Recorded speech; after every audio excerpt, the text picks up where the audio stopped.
With our public hearing on our safety plan. Hello? It's not often I get to sit on this side of a reprimand from the board president. So good evening. I'm just going to take a few minutes to walk us through our district-wide safety plan.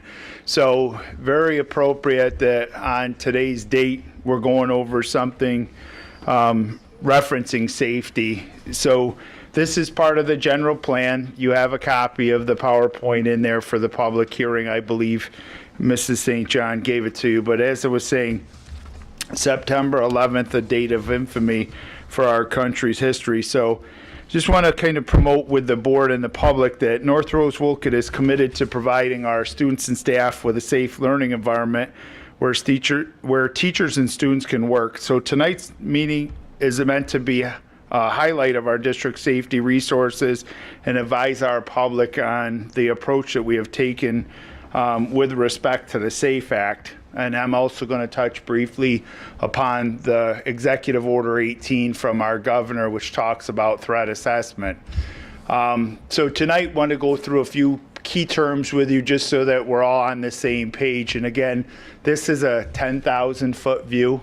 Our plans are intimate to our internal operations, so everyone's getting the highlight for this. So the school safety plan is the comprehensive approach to our preventative and responsive actions for various emergencies and hazards. The emergency response plan is a set of procedures and strategies for managing and responding to incidents.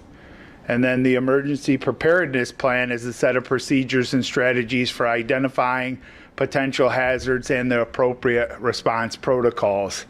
And then our emergency management plan is a set of procedures and strategies documenting how we respond and recover as it relates to an actual event.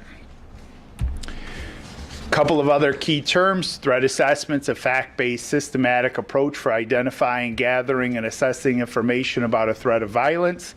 Risk assessment is a systematic process for identifying hazards and analyzing the likelihood and severity of potential negative outcomes and risk for determining who and what could be harmed. Oftentimes in our protocol, it's identified with individual students and self-harm. The HPTM is a harm prevention threat management model that we follow in terms of the pathway to violence. That's specific. Last year, you may recall, I presented to the Board of Education and at New York State School Boards on the HPTM model. SHELLS is the new acronym for the state response. So the shelter, hold, evacuate, lockdown, and secure lockout replaces the SHELL acronym. Just a little bit of a change there.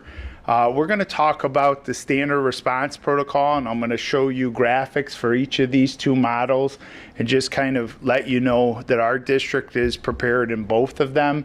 However, we like the standard response protocol because our partners in law enforcement tend to know the standard response protocol, and the SHELLS acronym is one from state education departments. So you may see both of those decals around respective buildings, but there's a slight variation, and I'll get into that when we show it.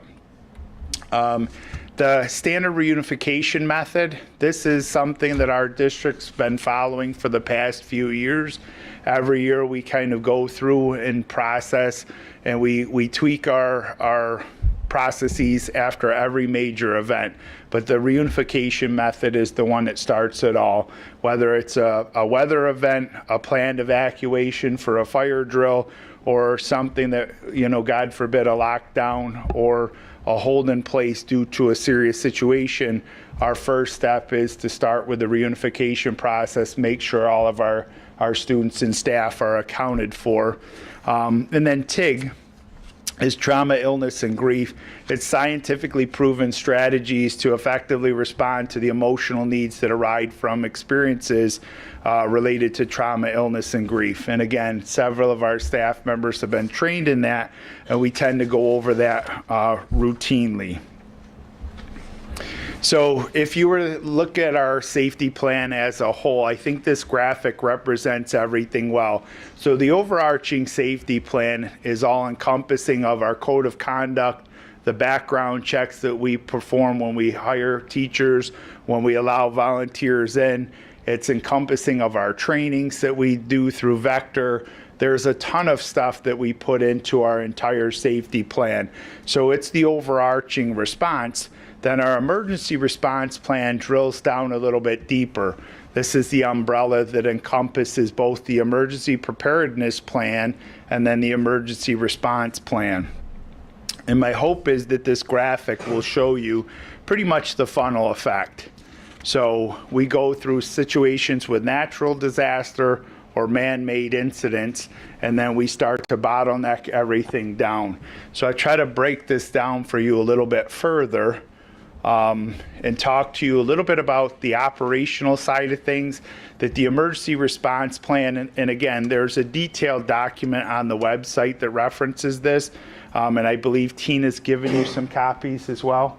So you have the narrative that accompanies this, but this is an operational plan that basically provides us with situational responses or tabletop activities where we may go through and talk about, again, natural disaster or man-made, and then we talk about what notification we're going to respond with, whether it's through our use of the TAP app or whether it's through use of communicating out with parents where you know that we're very sensitive to inducing trauma, and we do our best to prevent that. So we let parents and communities know up front and students know up front, hey, next year or next week we're going to do an evacuation drill.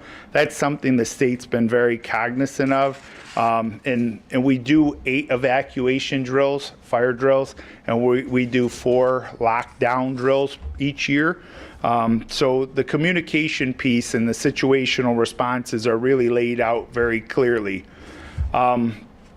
This is the state's shells that I was just referring to. This is the graphic that would talk about some of those terms. You know, the shelter in place, the hold in place, evacuation, the secure lockout, and then the lockdown. And then this is the standard response protocol. And for us, several of our administrators went to a training this past August locally where law enforcement, this is the one they use because this is tied hand in hand with the standard reunification method.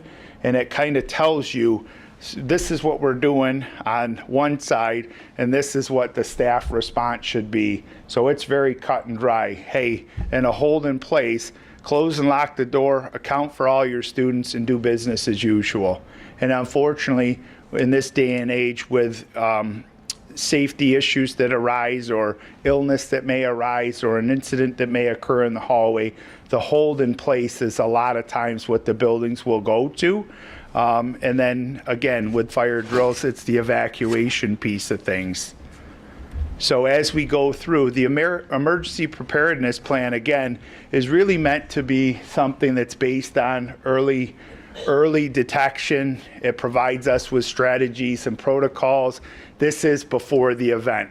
So oftentimes we talk about prepare in an effort to reduce hyperarousal in an actual event. And again, we do a ton of work to debrief as well.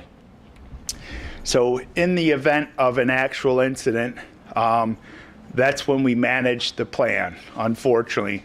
This piece doesn't get invoked until there's actually an occurrence, and then we're already in the matter of this is what we're going to do. So in the case of a power outage, you know, there are roles and responsibilities that are started and that we act upon. So for an example, a building principal during a power outage would take on the role of incident commander, and they would start working through site-specific protocols with their teams, and they have a step-by-step detail as to what they would take. I may take on a role of an operations commander from a post over here where I'm in touch with the building, and then we're working in concert to make sure our needs are met.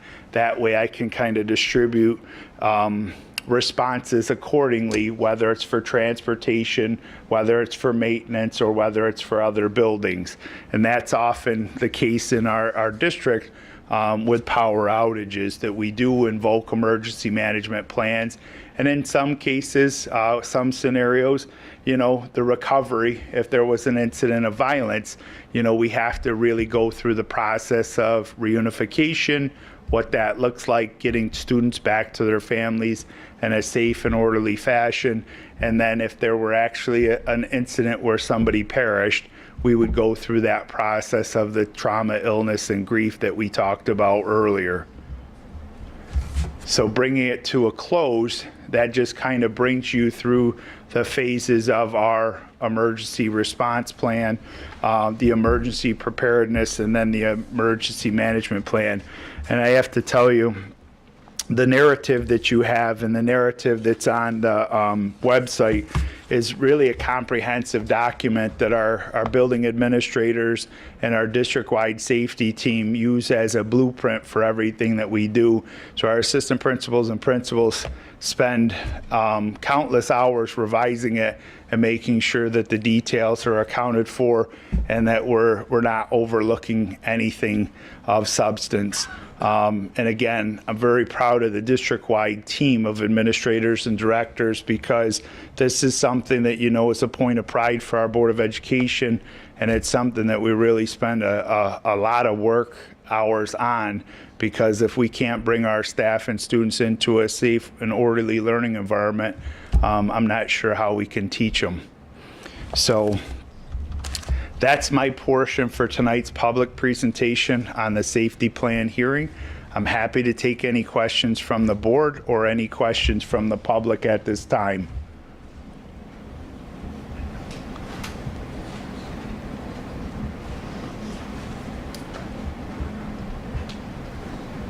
Miles, do you have anything to say?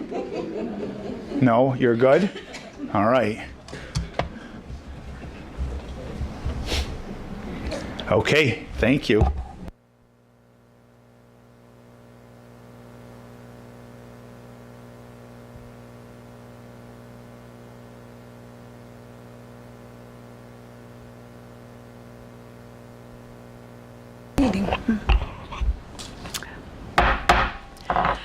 Good evening. I'll call the meeting to order, please. Welcome to the Board of Education meeting of the North Rose-Wolcott Central School District.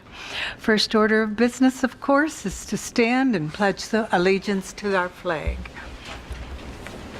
I pledge allegiance to the flag of the United States of America and to the republic for which it stands, one nation, under God, indivisible, with liberty and justice for all.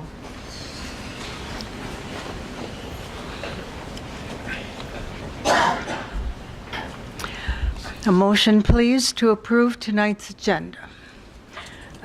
Leslie and Travis, any discussion? All in favor of approving the agenda?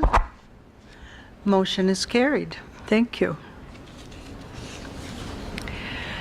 Before we begin tonight, I do want to welcome Marcus Hafner, our student representative to the board. We're delighted to have you with us, Marcus, and we hope that you will have a good experience, and that we hope that we can benefit from what you bring to us as we make decisions or worry about things, or rejoice in good things that happen. So thank you. At this time, the board needs to go into executive session for the purpose of discussing the employment history of specific employees. A motion, please, to go into executive session. Tina and John, any discussion? All in favor? Motion is carried. We will be returning shortly, so enjoy time out.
We're back into session, and we're at the point of our agendas for the presentations. So I'll turn it over to you, Mr.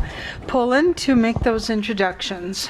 Thank you, Mrs. Collier. So before we get into our math committee work and we start our academic updates for this school year, we thought it'd be very important to have an update from our summer program. So we have two interns, Miss Lindsay Roberts and Miss Patty Weber, that are actually going to come up and present to you some data and give you some highlights from the summer program. So I'm going to actually invite those ladies up here now to join me and kind of go over what they did this summer with each of their respective programs.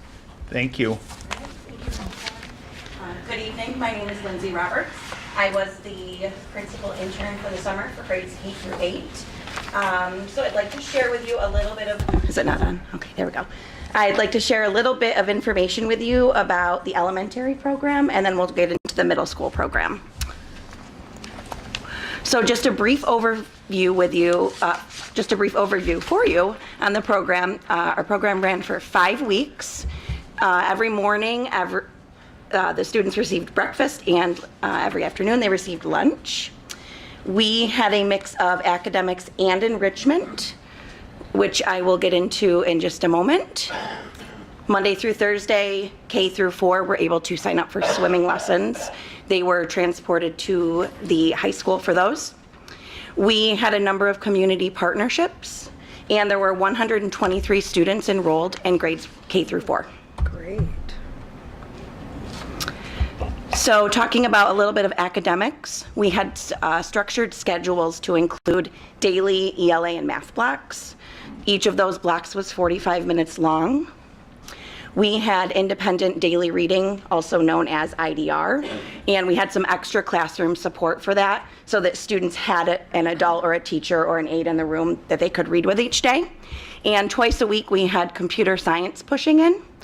And students were able to work with different coding. You can see in the top picture, they did the little B-bots, and they were able to navigate around and learn coding on the computers.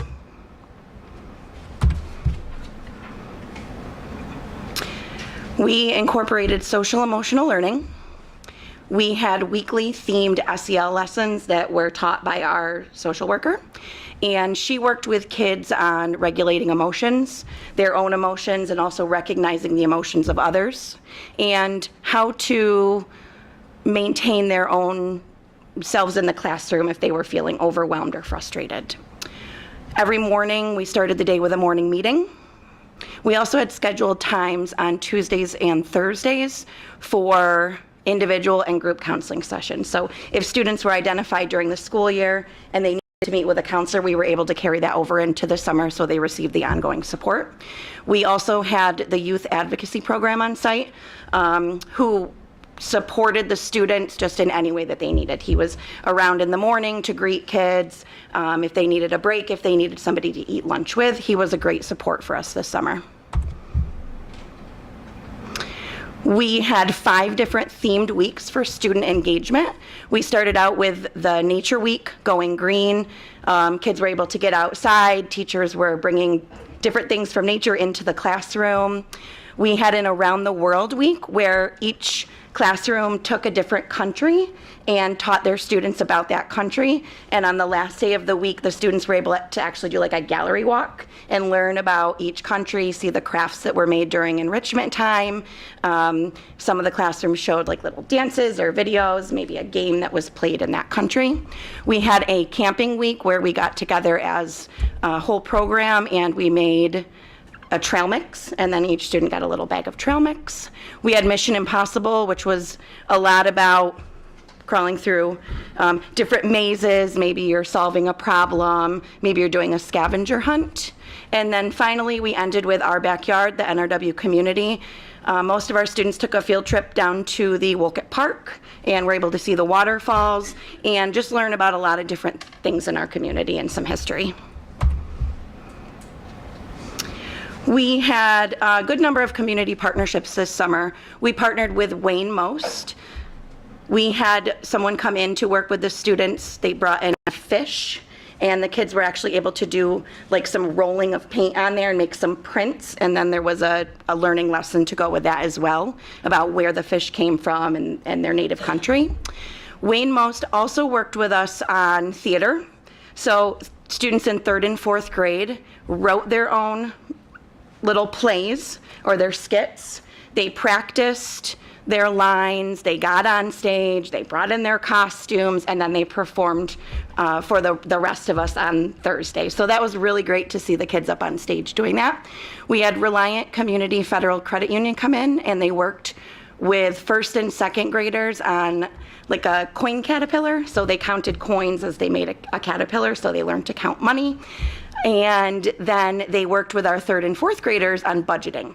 So they used M&Ms, and they were given a certain number of M&Ms, and then they had to figure out where they wanted to spend their money. And we also had Cornell Cooperative come in. It was Wayne County 4-H, brought in some animals for the kids. They loved being able to pet the animals, but they also had a lesson with them as well, how to take care of animals, and then maybe even if someday as a career you wanted to show the animals. All right, and then we'll move into our summer lift program, which was grades 5 through 8. This was a 3-week program for students. Again, breakfast and lunch was provided every day. We had a mix of academics and enrichment, and we had 48 students enrolled. Some details on lift. Every day, students started out their day after breakfast in homeroom. They were separated by grade level, which then led into the support of their ELA and math blocks so that they could receive their academic instruction with their cohort of students. And then they broke off into enrichments, and that was based on student choice. There's a list of things here. Some of the things that the kids really liked were the 3D printing. They liked doing the arts and crafts, and the bridge building and metal detecting were also pretty popular too. So great skills for those kids to have over the summer. And the cooking, you can see at the bottom, that was made by one of our students in the kitchen at the middle school. We focused on nutritional snacks for the students. And finally, the Cougar Success Week was a 3-day program for students who were transitioning from 8th grade into the high school. One of the 3 days, they were able to take a trip to the high school and walk around the building, learn where things are. And some of the things that the students benefited from: academic strategies for academic success, academic skill building, and one piece that stuck out to me, I really liked that the students got an introduction to the coursework, and they were actually given a sample assignment from each class. So that wraps up my portion, and I will turn it over to Patty. Thank you. Hello, I'm Patty Weber. I was the high school summer school program intern principal, and I first want to start off by thanking you for providing me with this opportunity. I've learned so much and grown so much as a professional, so I was really excited to take on this role this summer. I work in the elementary school, and I'm a first grade teacher there, and all of my career has been elementary, so switching gears and going up to the high school was a big adjustment for me, but I actually fell in love with it, and I fell in love with our kids. They're kind of like elementary students, but just at a bigger, much bigger level. And I learned a lot from them. And I was very, very excited for the opportunity. And I want to thank you for providing me with that opportunity. So here's a quick overview on what I'm going to go over this evening. Our high school program was about a 7-week program, with that last week being for Regents retake exams. Our students were able to recover credits that they were lacking or failures throughout the school year. They were able to able to recover these credits through some credit recovery, where they had a bunch of assignments and content that they had to work through. We also offered some live course credits where we had actual, teachers teaching content certified in that area. We had provided students for the Regents exams with some Regents prep to get them ready for the exams. Then we had the Regents retakes in August. Transportation was provided to not only to the summer school program, but also to and from the Regents exams. The students were provided with breakfast, snack, and lunch each day. And we had some really great continued services this summer that I'm super proud of, because it brings back that focus on the students, what we're really here for. So we had the youth advocacy program come in, Wayne County Family Services, and also we had Wayne Behavioral Health, and I'll get into that later on throughout the presentation. So our program ran Monday through Thursday. Students arrived at 7:45 and they were dismissed at 2:15. We had 30 students attend the academic summer school program this summer.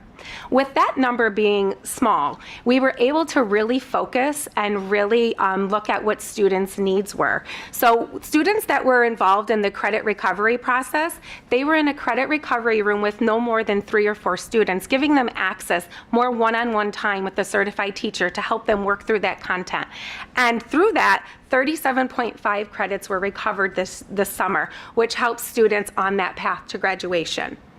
We offered some live courses this summer. We had Algebra, Health, English 9, and Phys Ed. Those were all live classes taught by certified teachers. We had 21 credits earned through those. And I want to highlight the health because health was something that we don't normally offer in the summer. And it was really nice to have that opportunity for students. But mostly when I think about this, we had some 9th graders who are now 10th graders this school year that were able to take that health for accrual. So they had never taken health before. They were able to take it over the summer so they could add to their credits, so that could free up their schedule to take some electives or some other courses that they might be interested in. So the total credits earned this summer was 58.5. So bravo to our students. They worked super hard. So I have a student, when I was doing this presentation, that I kept thinking about him, but he wished to remain anonymous, which I don't know why, because he should be super proud of his work, just like I am. This student came in the beginning of summer program, and he had a stack of work like this, and he was very overwhelmed, and he said, I'm never gonna get any of this done. He checked out, but through perseverance, and again, those small focused credit recovery, teachers were able to help him achieve his goal, which his ultimate goal is to attend BOCES for the welding program. So he needs a certain amount of credits to be able to do so. So this definitely helps him get closer to that goal. So I'm super proud of all the work he put in. He persevered, he showed grit, and he got it done. And I wish I could tell you who he was. So that brings us to our New York State Regents exam. Students have the opportunity to retake Regents exams over the summer that they failed through the school year. So when I look at Regents exams, we did offer Regents review classes. Only 26 students came to those review classes. Those review classes were offered 2 weeks prior to the exam, and they provided students with some strategies in taking the exam and what the exam might look like, and also provided them with some content that they would need to know for these exams. Transportation was also provided to and from the Regents exams, which lift a big burden off of families, so they didn't have to worry about how their student was going to get to school to take these tests. That was already there for them. So we had 117 students who retook the exams, and on the next slide is our report card. So as you see, over on the column, it shows all the exams that were retaken over the summer. If you see, we had the mastery rate column. We had 0% students achieve mastery, which is a 4 on the Regents exam. So when we look at the passing rate column, these are the percentages of students who passed the Regents exam. The next column is the passing rate, including safety net. So what that safety net means is for our students that have IEPs, if they score a 55 or greater on those exams, they can receive credit for taking those exams. So you can see the algebra, we had 54 students retake that exam, 14.8% of them passed, but with those students with that safety net, we were able to bring that up to a little bit more of 27.7. The ELA exam, same thing, we had 30% passing rate with those students with the safety net. It brought us up to 40, and we had 10 students who had to retake that exam. The global and geography exam, we had 7.6% of students who passed, but with that safety net, those students, we were able to get 15.3, and we had 13 students who retook that exam this summer. The chemistry exam, as you can see, we kind of flatlined there. We had 2 students take it, and they were both unsuccessful. The geometry exam, 33.3, and with that safety net, we had 50% of students passing. We had 6 students who retook that exam. And the living environment, the passing rate stayed the same with 23 students who also retook that test, which brings us down to the U.S. history exam, 33.3% passing with that 55.5 safety net with 9 students taking that. Does anyone have any questions about the data that is up here?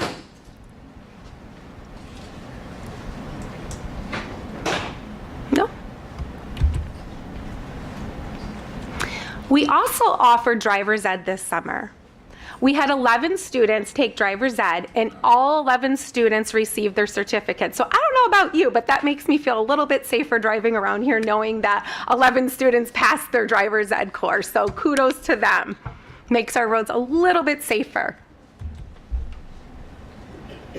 And I really wanted to highlight these community partners. These are people that work with our students throughout the school year. They come in, they support the students, build relationships with students, and they were able to come in over the summer to continue those relationships, continue supporting their social, emotional, and mental health. We had the youth advocacy program that came in, and they checked in with students. You know, there were a lot of high-fiving, there was a lot of, motivational speaking and talks to get them motivated to do their work. We had Wayne Behavioral Health come in and meet with students that they provided counseling services for throughout the school year, so those students were able to receive those services even though it was summer. And we also had the Wayne County Family Services come in to work with our students that they worked with throughout the year and help bridge that gap between family and school. So I was really proud that we had this opportunity for our students to let them know we care about you, even though you're not in school because it's not the school year, but it's summer and we care about you. And thank you so much for supporting our programming at NRW. Thank you. Any questions? Sure. Not a question, but a comment. I think it's really great that youth advocacy, Wayne Behavioral, and Wayne County Family could be a part of it this summer because then they didn't miss what they needed over the summer. Exactly. That's really great. Yes. Thank you. You're welcome. I did have a question about the Regents Review. What classes Okay. Yep. got Regents Reviews? I don't For know the if I ever Regents heard that. Review, we did living environment. We had a review class for that, and we also had a review class for the algebra test. Okay. Anyone Anyone else? I had one more. Well, thank you so much. Thank you. And one more? Well, how many were there total in the summer school? But I think you answered that. Yep, there were because I 30 had a question in the and I academic was- summer school program. Oh, I know what my question was now. Sure. Good. I write them down so that I remember them. The Cougar Success Week, was that was your class? yes. How many kids participated in that? I was curious. So this year we only had 3 students. Okay. It was a brand new program, and as long as that program continues next year, we're hoping to grow that number, share out some more information, get students interested so that we can build the program. Gotcha. Thank you. You're welcome. Well, thank you so much, and we're glad you had such a great summer, because if you had a good summer, so did our students. Thank you and so that's much. important. Thank you for the opportunity. Thank you.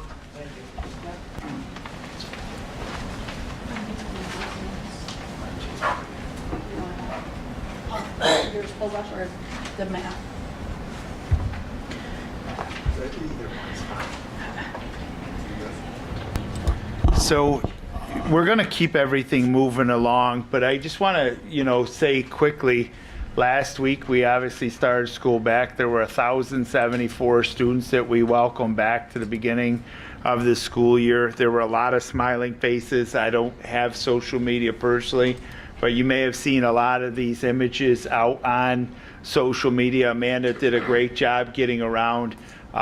Really, really smooth opening. So again, similar to what I said during the public hearing, a debt of gratitude to our directors and our administrators for really doing yeoman's work and making sure that our children had a successful start. It was beautiful weather, and it was just absolutely fantastic to see all of them come back in, their new outfits, their new haircuts, their smiles, and just have a remarkably smooth day. So from start to finish, you see Miss Debbie in the middle there on the school bus, just the number of people who just celebrated our children coming back. It was phenomenal. So moving into the next steps, we're going to talk about our math committee, and I'm going to ask Megan, Karen, and Nicole to come on up and present to you some data.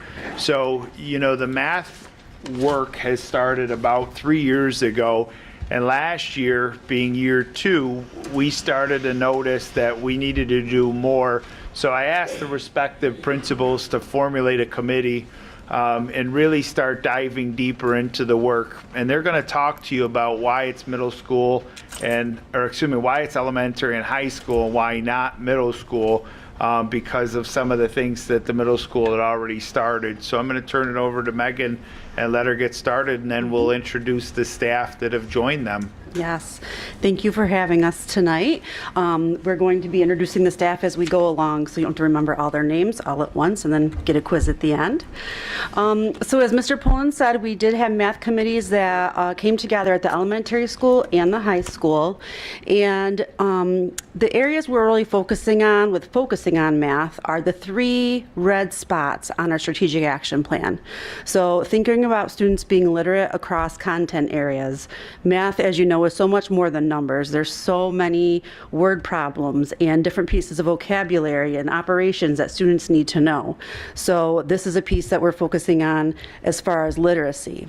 Innovative problem solver and critical thinker as well. Both of those things come into play with completing math problems and trying to solve equations and word problems. A lot to break down there. So those are our big 3 areas that the math committees focus on. And obviously we're focusing on math because our scores are not where we want them to be. This is state test scores, but we also have been looking at our scores for iReady, which are our benchmark scores, to see how students are making progress in their skills. And although we do see them making progress, they're not where we want them to be. As Mr. Pullen said, we have been focused on the middle school, or the elementary and high school, and not so much the middle school, because they implemented iReady a year before the other buildings, and they had started prioritizing their standards earlier, and so they've really started to see some good momentum with their scores. So the focus has been on the other 2 buildings, but we do expect that we will bring them in and come to you with more information as we gather it towards the end of our committee time. So our district goal is strengthening connections as a supportive school community so every learner can demonstrate growth. And again, we're looking for that math growth, but also want them to grow enough that they are proficient in their math skills. So first came developing the committees. So in the elementary school, all of our teachers were invited to join the committee, and we were really proud of the high level of interest that we had. A lot of people wanted to be a part of this work. So some of the representatives is we had a representative from each grade level. So for example, Jordan Bratt is a 2nd grade teacher. She's also an SLT member. She's here to present, who was part of the committee. We also had an intervention teacher who was Christine Chapman. She's our math intervention teacher at the elementary school. We had a special education teachers, we had a couple parents, and we had our instructional coach. Similarly, at the high school, all teachers were invited to be a part of the committee, and we also had a high level of interest. Our committee was then made up of representatives from the math department, so all 4 members of our math department were on the committee. 2 are here today, Sarah Mering and Bill McDermott. We also had 1 special education teacher, an instructional coach, and our counselor. We thought it was important to have a counselor on the committee because ultimately one of our goals is to continue to provide rigorous experiences for our students and for them to continue in math courses. So having them on the committee to see the work and how students progress was quite important to us.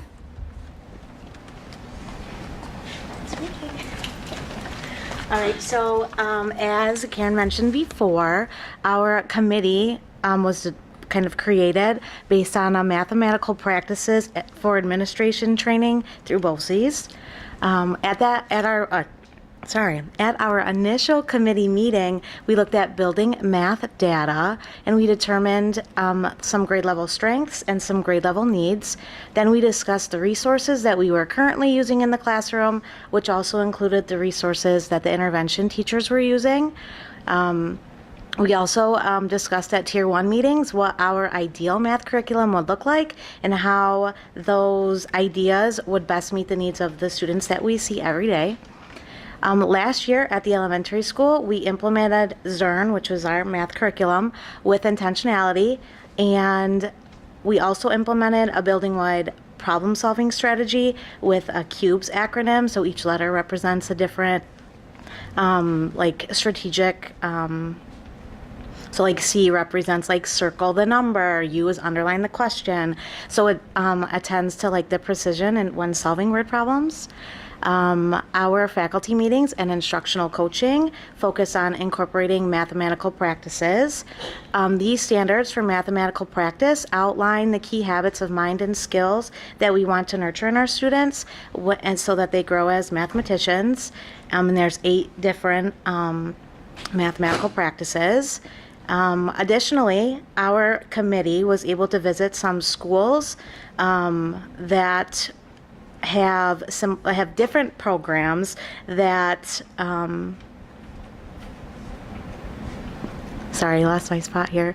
Okay, so school visits were scheduled to see other math programs and buildings where students had some similar needs.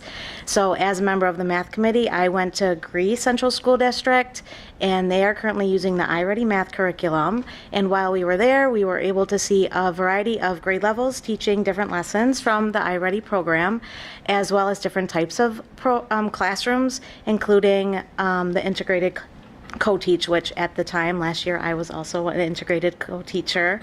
So by the end of the school year, all students in our building completed the mathematical diagnostic on iReady, with grades 2 through 4 completing all 3 cycles.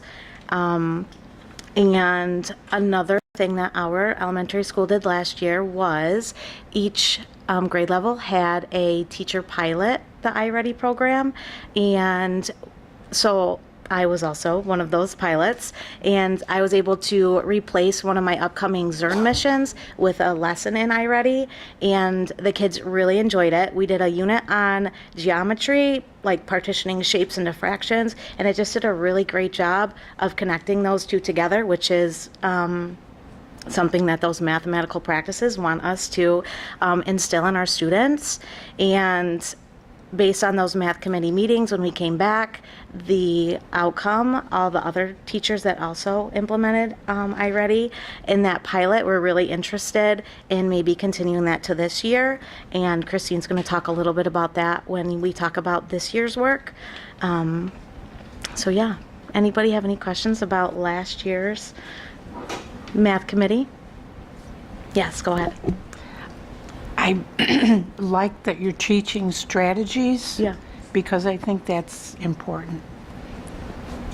I agree. Yeah, thank you. Okay.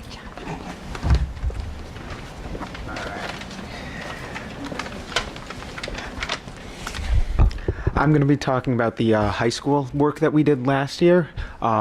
So we started off last year, before school year, Nikki went to the BOCES training for the principals for the mathematical practices. And from there, we went right in with October of last year. We started off with our initial kickoff meeting for our math committee, where we invited everybody in. We met, talked about what we were going to focus on throughout the year, what we thought was important, where we thought our focus needs were. And from that point onward, we had monthly meetings with Teresa Patchen from Wing Finger Lakes BOCES, where we focused on collaborating to talk about our, what do they call it? Sorry, our essential standards throughout the different math courses that we offer at the high school, mainly focusing on our 3 Regents courses, the Algebra, Geometry, and Algebra 2 courses, figuring out what our essential standards would be by analyzing our past Regents results. So we did a very data-focused look at this, where we were able to look at past Regents exams, figure out what was tested the most often on there, because we have a bunch of standards in each course. But there's some standards that appear more often than others, ones that are more important as students progress up through the math curriculum, go from algebra to geometry to algebra 2, and hopefully on to pre-calculus and so on. And there's going to be standards that are more important than others throughout that. So we really work to identify what those were, and so that way we can focus on gearing up our courses towards focusing on those standards. With this, we also revised our curriculum maps to highlight these standards in Atlas, so that way we know what they are and everybody can see throughout the different courses what those essential standards are, what we're focusing on. And what else? Do I have anything else? I just want to make sure. I think that was it. Yeah, that was the main focus of last year. I almost started talking about what we were doing this year, but that would have been a little early. Does anybody have any questions from the high school from last year? So just to mention, Teresa Patchen, she is a professional developer from the Wayne Finger Lakes area. She has over 25 years of experience in the mathematical field, and really her job is to help administrators and schools and school districts to really build their curriculum and look at those best practices and how to improve student success.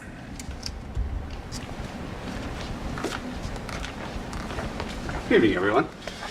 So as Jordan mentioned, aside from just looking internally at our own school data and looking at our programs and resources that we had available, we actually extended out to look across the region as well. So we consulted with Wayne Finger Lakes regional principals to really get a sense of what people are using for a math curriculum in this area and what their success criteria is. What does it look like for them? We took the trip to Greece, where it was great. We got to see numerous classrooms as well as talk to their instructional coach. The real benefit of that trip also came in the fact that they were 3 years into their implementation.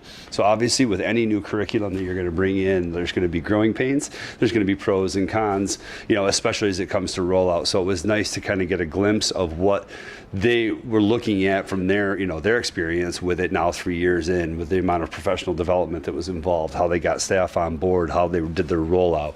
Another program that actually came up through that regional consultation was Eureka, which we were looking at as a potential add-on for our math intervention suite. So in addition to iReady, SOTUS, our neighbors on the road, were using Eureka, so we took a team there as well.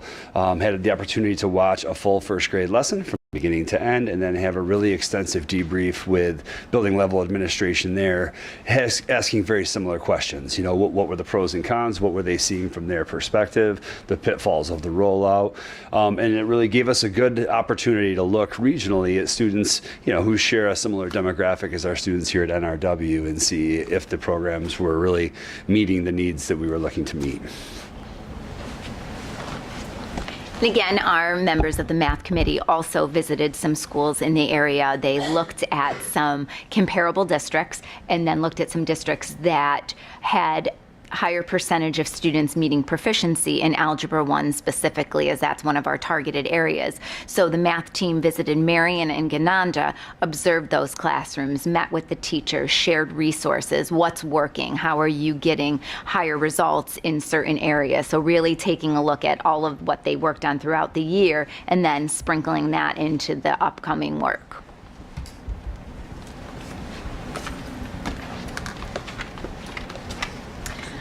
At the elementary school, moving into this school year, we are now working on piloting the iReady curriculum for the entire year. So currently we have 2 classrooms at every grade level that are doing the full pilot, and our special class is also piloting the iReady program for this year. Our Tier 1 focus will be on math instruction when we meet weekly for our Tier 1 meetings, our vertical meetings. We're thinking about that data that we are collecting from each assessment, and we will be working on pacing and engagement and just finding out how kids are doing throughout the program, so that way at the end of the year we can compare and contrast iReady and Zern, which we are also currently doing in 2 classrooms per grade level. We also have have Teresa Patchen, who will be coming to our building each month. For the first semester, she'll be working on introducing those math practices with us and working with teachers for how they can implement those math practices into their curriculum. And then the second semester, she'll be working on aligning those standards with the practices just to make sure that everything is addressed throughout the course of the year. Our committee will continue to meet each month to keep a pulse on how all of these programs are going so that we can make informed decisions by the end of the year. Throughout the year, the teachers will also continue to update Atlas with those priority standards, again, to make sure that they are all covered. We're going to be adjusting the way we target our Tier 2 and our Tier 3 students for math interventions. For example, personally, I'll be working on pushing into classrooms for a portion of my day to support the students with their Tier 1 instruction, while also pulling out students that are targeted for interventions. So kind of two different models.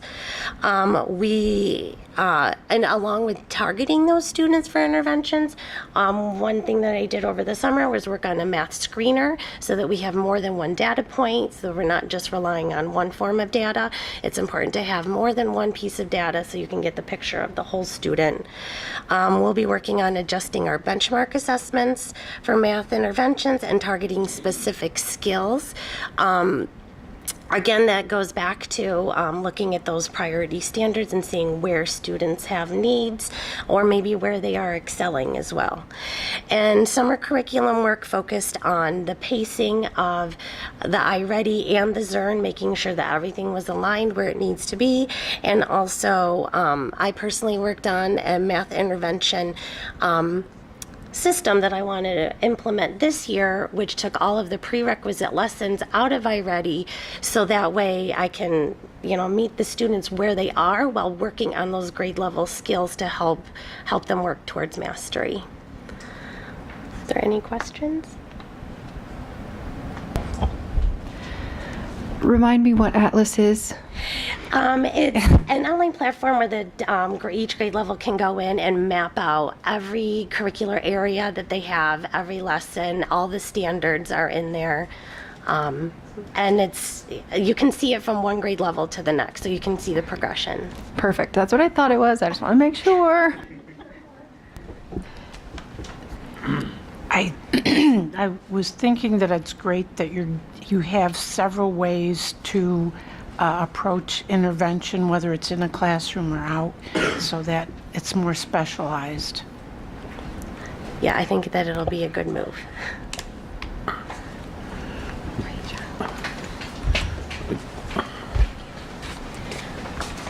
During the summer, we were able to focus on the components of an effective intervention, including looking at our data points, goal setting, progress monitoring, and targeted instruction. Our academic intervention services, we call it AIS, lessons were restructured to improve student support. As well, we continued our vertical alignment efforts to revamp the Algebra 1 curriculum, ensuring coherence across the grade levels. In the upcoming months, a benchmark revision will be conducted to align assessments with our priority standards and our previously updated curriculum maps. Release days will be provided to our math teachers to support assessment creation, and instructional strategies will be revisited and refined based on updated data and essential standards. A book study of high school mathematics, reimagine, I was practicing this word because I knew I was going to mess it up. Revitalize, I think I said that probably incorrectly as well, and relevant, facilitated by Teresa, will begin during this time as well.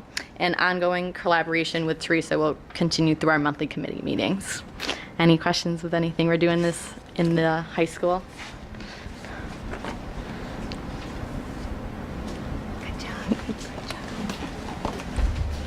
Do you have any questions or feedback for us?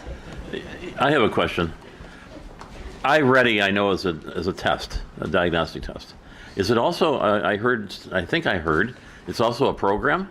Yes, so iReady, there is a diagnostic piece, Yeah. and then each student, once they take the diagnostic, can have a Tier 2 or Tier 3 as a pathway for them for those skills. But with that, separately, which you can use the benchmark for, they also have a curriculum.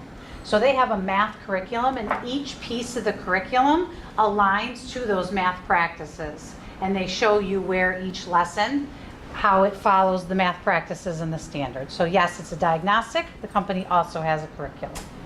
Is it on computer or pencil and paper or? The curriculum's in person. In person. Yep, I watched a lesson today. There were the 2 small groups after the whole group.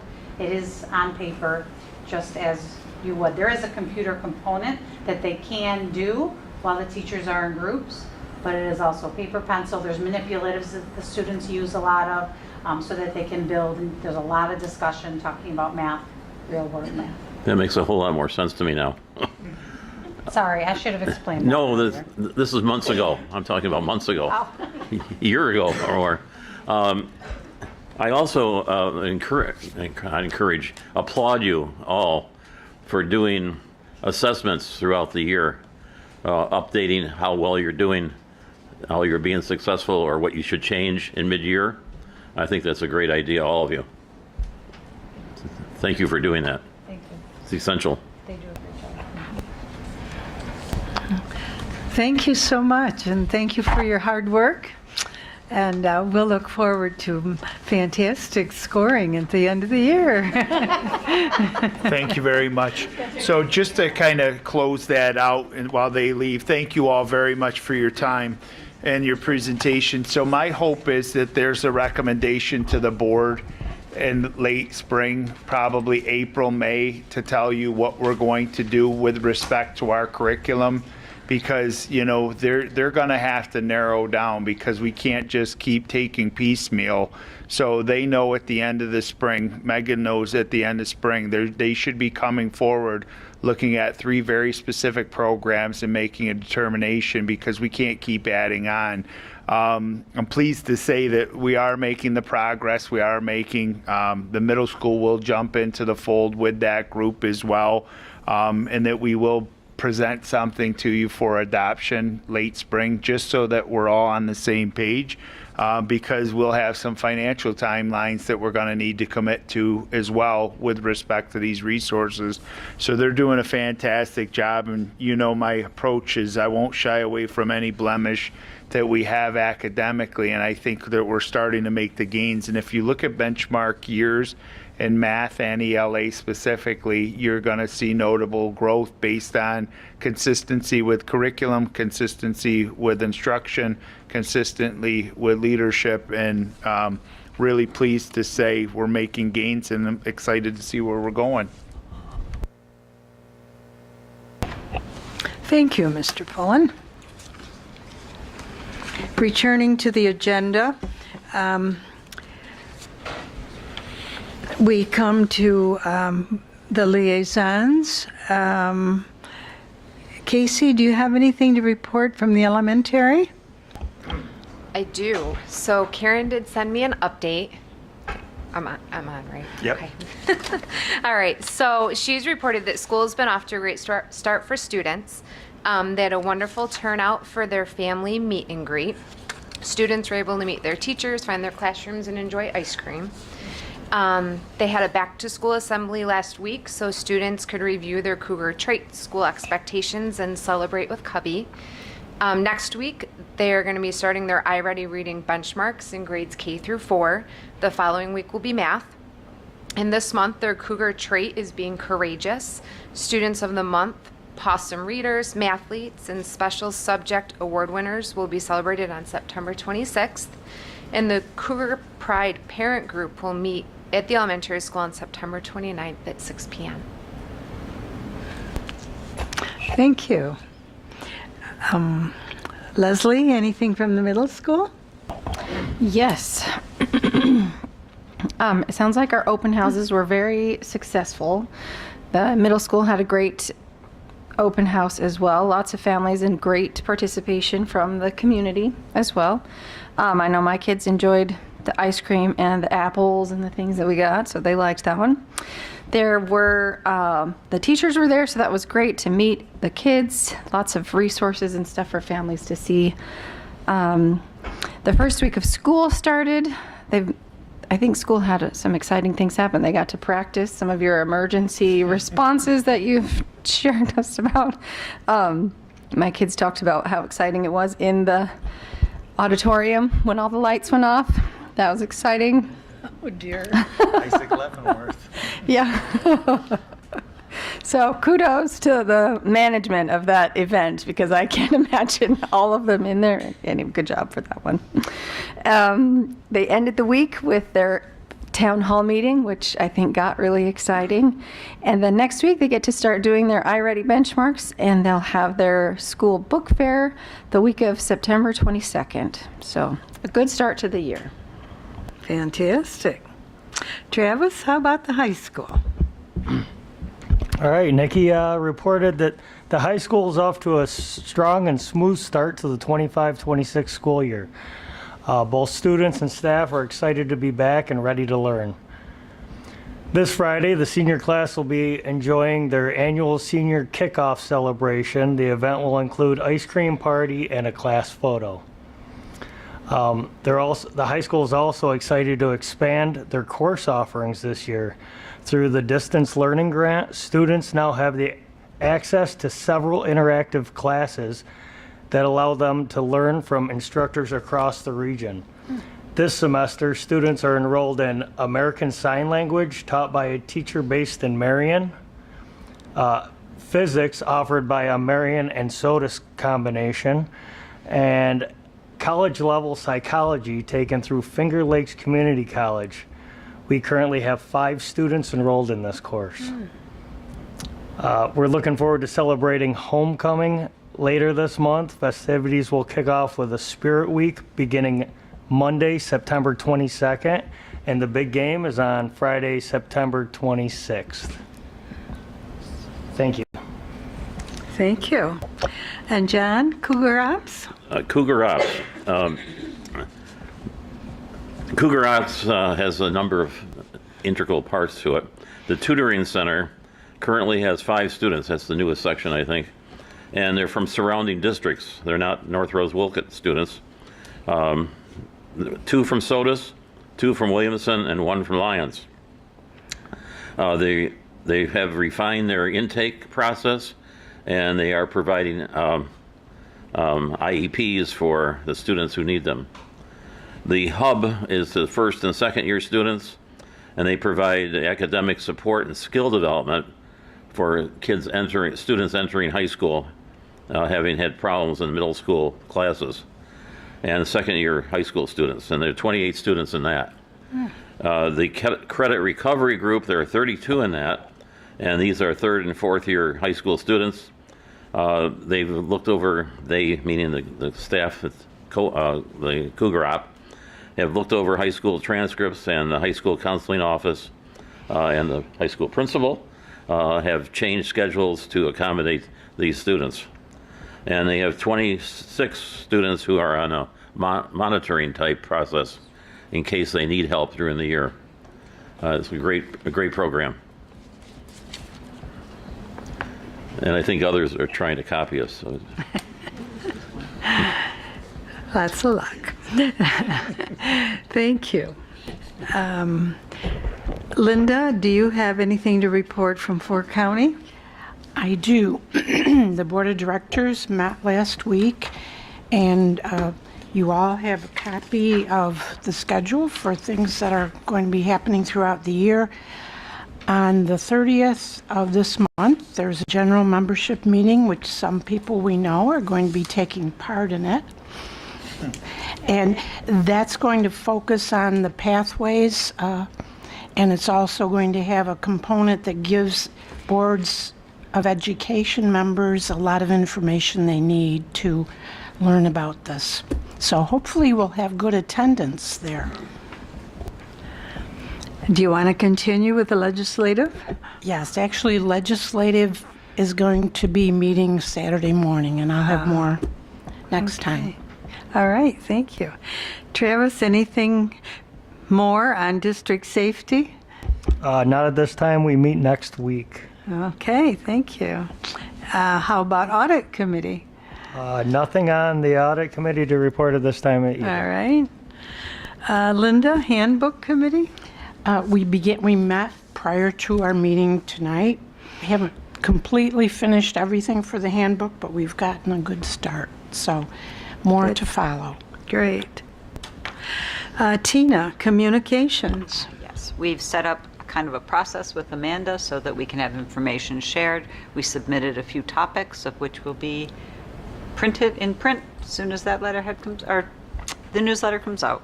So we're off to a good start. Great, great. John, anything for personnel negotiations? No. No? Leslie, anything for policy? Nope, not at this time. I think we're in good shape. We'll meet soon and start going through some more of the policies. Okay, great. And I'll ask Marcus if there's anything he'd like to say. He's representing our student council here, and you can talk about that or whatever you want.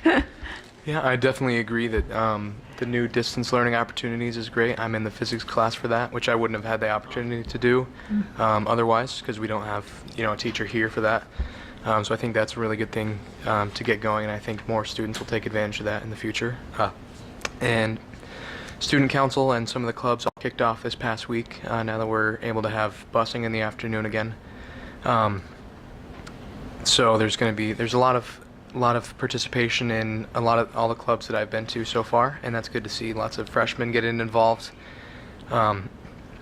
We've started planning some of the things for upcoming events and activities in student council, like the Spirit Week and the homecoming dance and that sort of thing. It's not finalized and everything, but we've got some things that we have to present to the building administration to get approved, and things are underway. So we're making good progress with that, and I think I'm excited to just see how many people are actually getting, involved in everything, and there's good participation, which hasn't been the case in all the previous years that I've been here. Well, great, thank you. I'm glad you've had a good start to the year, and the others as well. Tina, is there anyone asked to speak to the board tonight? There's no one. No one? All right. Then we'll move on to the consent agenda. Motion, please, to approve the consent agenda. Linda and Travis? Discussion? John? Can I just, a very simple thing, D and E having to do with 2 donations? Let us find it first. D&E on page 2? Yeah. Okay. I just would like to thank the 2 organizations, Fleshauer and the Rochester Regional Health Group, for donating to our student supplies. Mm-hmm. I think that's very nice of them.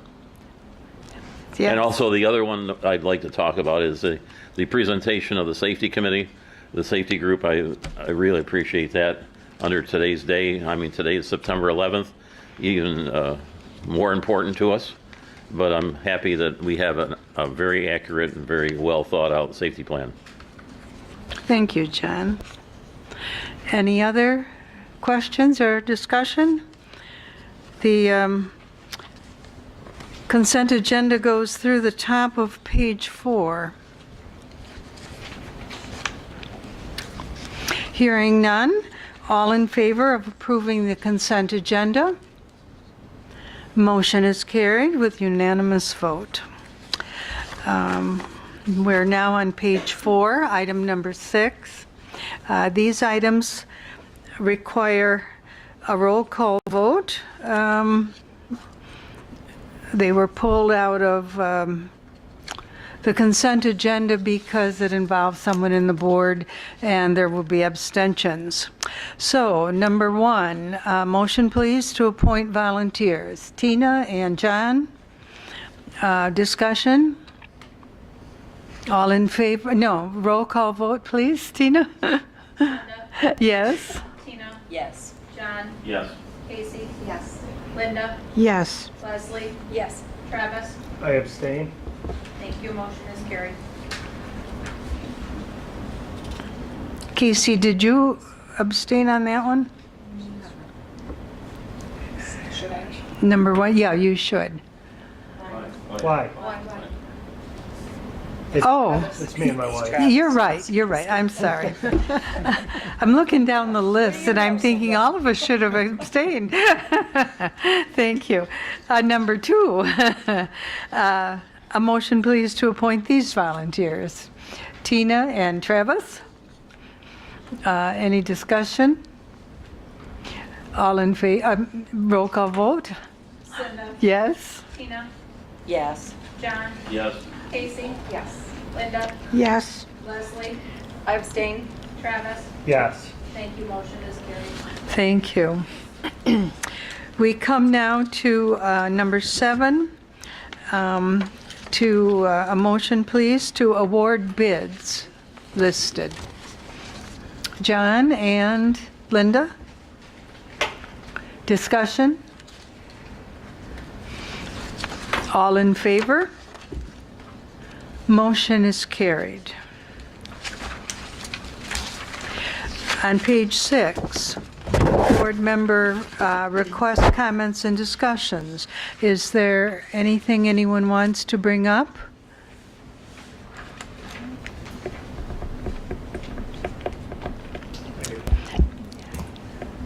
I missed the last meeting, but I did want to make a comment on open houses. I was able to attend the open house at the elementary school and the one here at the high school, and it was just amazing, the turnout that I saw. I think it's the best I've seen since I've been attending them with my kids, so hopefully that worked out for everybody, and we plan on doing that again next year. Good, thank you. Anyone else? All right, is there any good news anybody wants to share? John?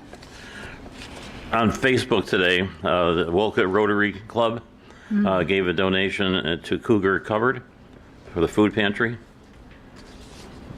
And also in a previous Lakeshore News back in early September, I thought it was really great. NRW employees honored for attendance, years of service, and they went through a complete listing of everybody, I think everybody on there who had a 1 year, 5 year, 11 year, 15 years, 25 years, and including our superintendent.